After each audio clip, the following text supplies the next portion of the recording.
Stardew Valley is the harvest moon of indie games, Moonlighter would be sort of like the Rune Factory. Instead of farming though, the title blends the everyday life of being a merchant with action-heavy dungeon crawling in the style of games like The Binding of Isaac, The Legend of Zelda, and more. You play Moonlighter as a young man named Will who inherits a family shop known as Moonlighter. Conveniently enough, the shop is located right outside a set of 5 mysterious doors which lead into various different dimensions that are filled to the brim with loot for Will to find.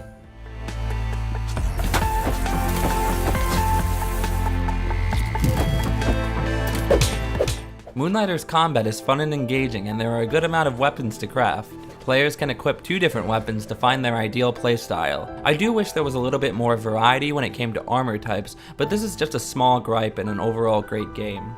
You'll also need to use the items you find throughout each dimension to craft weapons and armor, so don't be so quick to put things up for sale as soon as you bring them back to your store.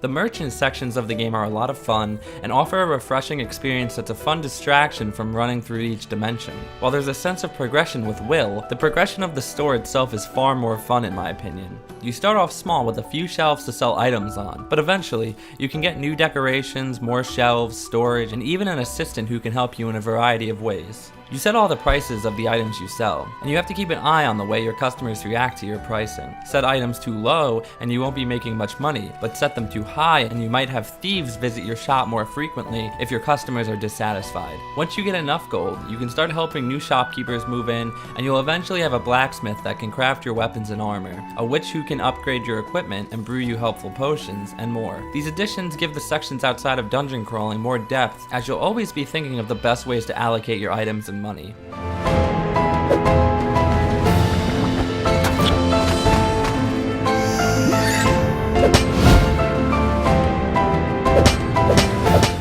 The final hours of Moonlighter are intense, the last dimension is more difficult than anything that's before it, and the final boss is no pushover either. Unfortunately, once the journey is over, there isn't all that much to do. I wish the payoff in the end was a little bit better, but overall, I was quite satisfied with the journey. For the full written review, head over to DualShockers.com.